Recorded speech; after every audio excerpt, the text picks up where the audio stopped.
my friend. How are you? Some people rest easy with quiet.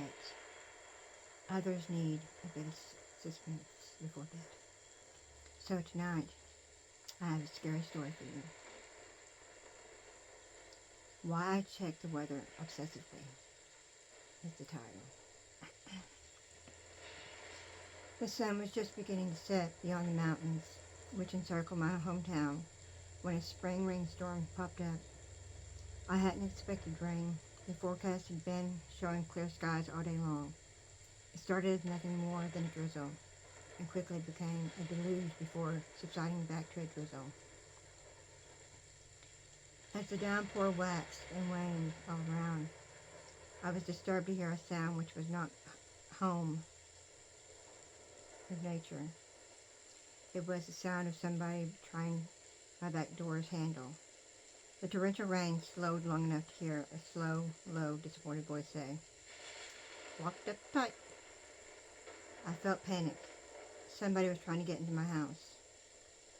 I was allowed only a second to grapple with this realization before I rushed back into the present by the sound of thunder slamming against my side door.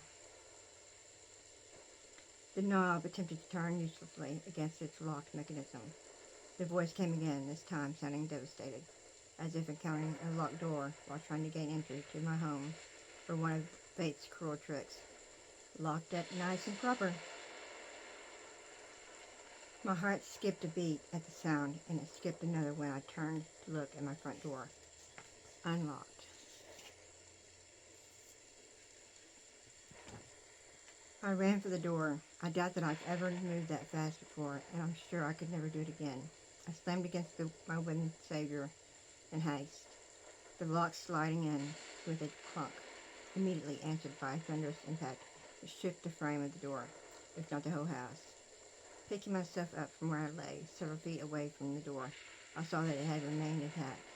Even the glass portion in the middle of the door was unmarred by the titanic force which slammed against it. I began to process what I was seeing beyond the glass. The thing which had been trying to enter my house had its face pressed up against the transparent barrier.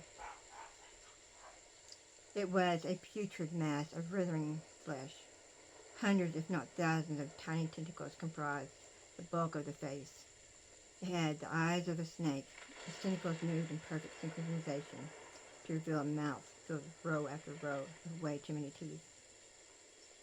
Its teeth were round and dark in color, like stones worn smooth by a river. It spoke again, this time consumed by animal rage. "Ah, Loxy, Upsy. Good, good, good." After its outburst, the creature took, silently leering at me, with only enough of its head exposed to allow its eyes to see me. It stayed like that for a while, the thing leering at me with cold fury in its eyes, me staring back with cold piss in my pants. Eventually, the rain subsided, and that devil disappeared from my doorstep. I thought that would be the end of it. 4 months had gone by, and I was beginning to approach the idea of letting go of the horrific experience I'd had. It had been almost an hour since I had last checked the weather, and I was thinking of going for 2. That's when I saw the announcement of a pop-up storm for my area. All of the doors had been staying locked for months, and that day was no different. The thing made its rounds, growing in volume corresponding with rage.